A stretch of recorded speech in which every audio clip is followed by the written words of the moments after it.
Apakah Nabi pernah disihir? Pernah. Diri dari sihir. Nabi aja pernah disihir. Ya, ada riwayat Nabi itu pernah disihir. Dia merasa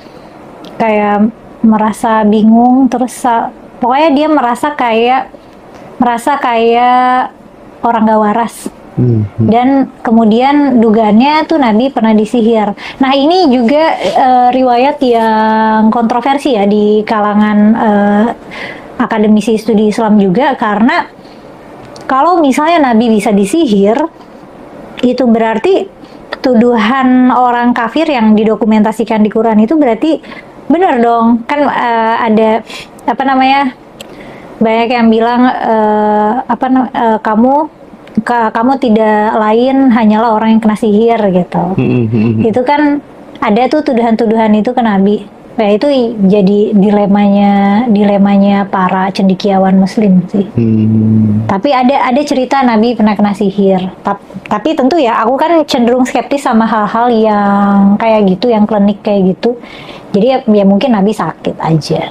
Lagi sakit terus mikirnya kena sihir. Karena saat itu kan belum ada medis ya, belum ada kondisi medis. Orang saat itu belum tahu kalau penyakit itu caranya bisa ada penyakit tuh gimana gitu. Itu kan pengetahuan yang relatif baru abad 18 ini kita abad 18, abad 19 kita baru tahu kalau kita sakit tuh karena kuman, karena virus, karena bakteri gitu. Itu pengetahuan yang baru gitu. Dulu orang nggak tahu. Ngomong-ngomong soal orang sakit nih, Mbak, sekarang kan banyak ya orang sakit yang disembuhkan dengan metodologi, nggak tahu metodologi itu apa itu, namanya ruqyah itu. Menurutmu ruqyah itu scam nggak sih? Iya. Menurut aku, kalau ruqyahnya menjamin kesembuhan, aku rasa itu pasti scam. Tapi kalau ruqyahnya cuma kayak doain doang gitu, misalnya kan kadang ini kan kita kondisi apa aja bisa diruqyah ya. Misalnya aku datang ke praktisi ruqyah, aku bilang aku belakangan moodnya suka gampang sedih, terus dia doain aku, terus habis itu aku jadi semangat lagi, kan bisa aja.